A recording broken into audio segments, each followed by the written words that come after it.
Hello everyone, তো কেমন আছো তোমরা সকলে? আশা করি সকলে খুবই ভালো আছো। আর আজকের ব্লগটা শুরু করলাম কিন্তু এই রথযাত্রা উপলক্ষে। তো এই যে রথটা দেখতে পাচ্ছো, তো এটা এখন পরিষ্কার করা হবে রথের দিন সকালবেলা। ভিডিওটা শ্যুট করেছি। আর দেখো বেশ ধুলো কিন্তু জমেছে, আরও ধুলো ছিল। কিছুটা আমার ছেলেটা পরিষ্কার করে গেছে, ও এখন গেছে স্কুলে। তো সকালবেলা ওর বাবা আর ও মিলে রথটাকে দোতলার ঘর থেকে নামিয়ে নিচে রেখে দিয়েছে। আমি কিছুটা পরিষ্কার পরিচ্ছন্ন করে রেখে দেবো। বিকেলবেলা ফুল টুল নিয়ে এসে দুই বাপ আর বেটা মিলে রথটাকে সাজাই প্রত্যেক বছরই।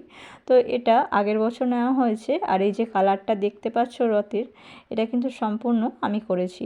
আমি ডিটেলসে পরে দেখাচ্ছি। তো যাই হোক, এখন পরিষ্কার করে নিচ্ছি একটা কাপড়কে ভিজিয়ে। তো ভালোভাবে পরিষ্কার করে নেবো। আর এই যে রথটা আগের বছর নেওয়া হয়েছে, আরও রথটা যে ছোট ছোট রথগুলো হয় না, আমার ছেলে যখন 1-1.5 বছর ছিল তখনই রথটা নেওয়া হয়েছিল। একেবারে ছোট রথ ছিল। তো আগের বছর আমার ছেলের বায়নাতেই বলতে পারেন নেওয়া হয়েছে এই রথটা।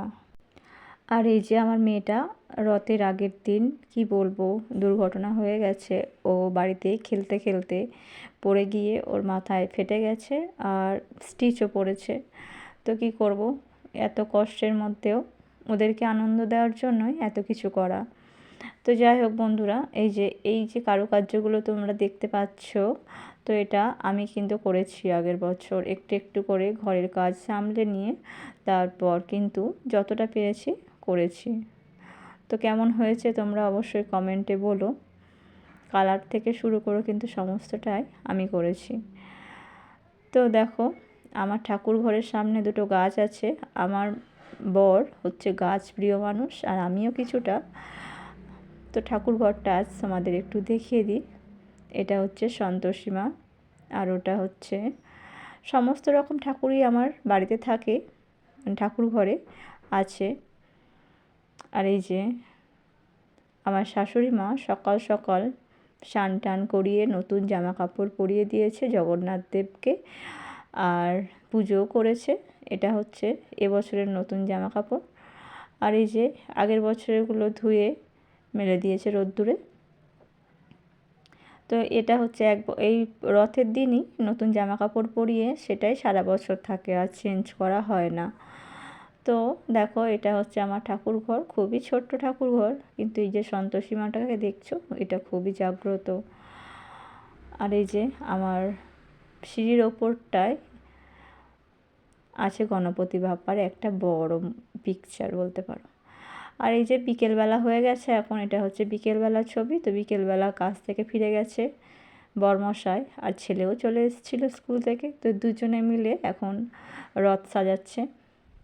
তো প্রতি বছর ঠিক এরকমই রথটা সাজায়। আর এই যে আমি আয়োজন করে রেখেছিলাম বিকেলবেলা ঠাকুরকে ভোগ চড়ানোর জন্য।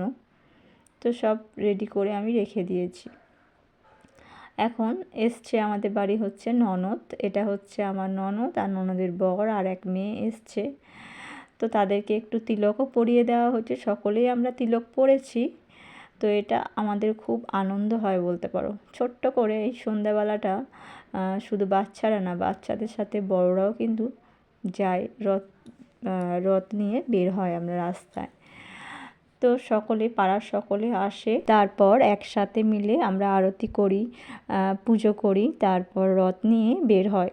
তো খুব বেশি দূর যায় না, এই পাড়ার মধ্যেই থাকি। 10 থেকে 15 মিনিট হাঁটা রাস্তা। রথটাকে ঘুরিয়ে নিয়ে সকলে মিলে একসাথে একটু হরে কৃষ্ণ গান করতে করতে যাই, তারপর আসি। তো এটাই খুব আনন্দ হয় বাচ্চা থেকে বুড়ো।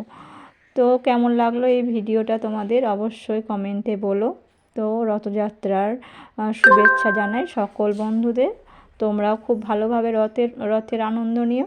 আর আমরা তো দেখতেই পেলে আমরা রথের আনন্দটা এভাবেই নিই। তো টাটা সকল বন্ধুদের।